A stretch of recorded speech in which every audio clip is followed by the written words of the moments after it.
Hi, I'm Seth Freudberg. I'm the Director of Options Training here at SMBU in Manhattan. I'm also the head trader on SMB's Options Trading desk. So this week I'd like to talk about a topic that I think is familiar to all traders of any trading type, and it certainly is specifically applicable to options traders, and that is execution errors. We all make execution errors. In fact, the reason this is on my mind this week is that I made 2 this week, which is way more than usual, but is a reality. I've made execution errors from the day I started trading 10 years ago, and I made them this week, and I will make them in the future. We all make execution errors. We all will fat finger now and then and create some kind of an error that needs to be corrected. The best traders I know, John Locke, who's the best trader on our trading desk, he'll make an execution error, I want to say, once every 2 months, something like that. So it's something that happens to all of us. It's not a matter of if you will make execution errors, it's a matter of when you will make them, and most importantly, what you do to get yourself out of the error. So I have 3 guidelines that I use when I make an execution error, and I'd like to review those with you because I have found them useful. The first guideline, in fact, is the very first lesson I was taught literally when I put on my first options trade a little bit less than 10 years ago, and that is the best time to correct an execution error is immediately after you make that error. Now, why isn't that almost obvious? And the answer is because of psychology, trader psychology. There are some traders who believe that once they've made an error, they somehow can make money out of that error. Every once in a while, you will make money out of an error. You put a trade on and the market goes in the direction of your error, yeah, you're going to make money. But that is unusual. It's nothing you can count on. It's nothing you planned. It's nothing you have a plan around. It's not a strategy, it's an accident. Sometimes accidents are positive, sometimes accidents are negative. Most of the time, an execution error is going to be negative. And so just say to yourself, the minute I make an error, I am going to get myself out of it. You will clear your head immediately if you get yourself out of it. If you try to stay in the error, it sounds bizarre, but I know a number of traders who do this. It's very foolish. You stay in the error. You think you can sort of outsmart the market.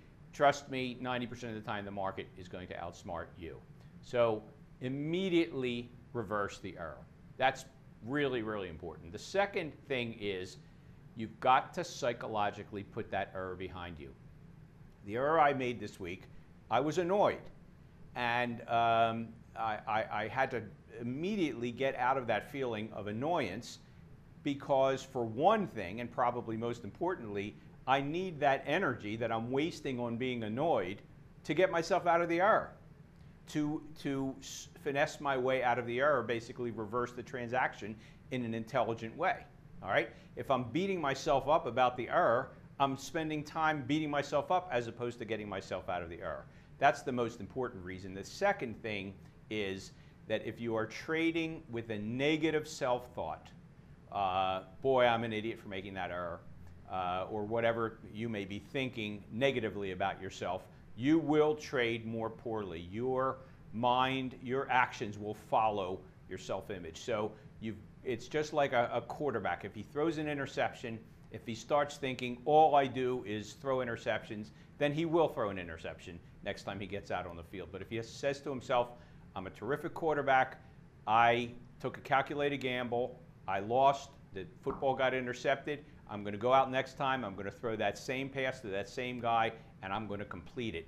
Those are the quarterbacks that stay in the league for a long time in the NFL or college football or whatever. So a third point's a little more subtle, and the third point is once you've made an execution error in options trading, you are going to have to reduce your sights, assuming the error caused the loss, which in most cases it will. You're going to have to reduce your sights on your targets for that trade. So let's say you have a target of 10% profit on a trade, and you make a mistake that costs you 2% of your planned capital on that trade. then I would recommend your target can no longer be 10% on that trade. Your target's got to be 8%, because the same basic performance on the trade would have gotten you to your target of 10%, but because of the execution error, you were at 8%. Most of the strategies we use, we back test, we know exactly what is realistic in terms of a target, but what we don't do in a back test is make an intentional execution error and see if it still works. My argument would be rationally, logically, if you make that error, that's coming off the top, it is costing you, you have to accept it, and you've got to reduce your targets on the trade. If instead you try to reach and hit your typical target, your normal target, with hamstrung by an execution error, you are actually going to get yourself into trouble most of the time and give back profits that you probably could have pocketed. So just to review those three again. Number one, immediately correct the error. Number two, put the error behind you psychologically. You're wasting energy. And number three, reduce your targets slightly on your profit goals for the trade, because you spent some of that in the execution error. It's a reality. You have to deal with it, accept it, and move on to the next trade. So I hope that helps you to think through how to handle execution errors. Just calm down, reverse it, reduce your targets, put it behind you. You're a terrific trader. Stay a terrific trader. We all make mistakes. Take care, and we'll see you next week.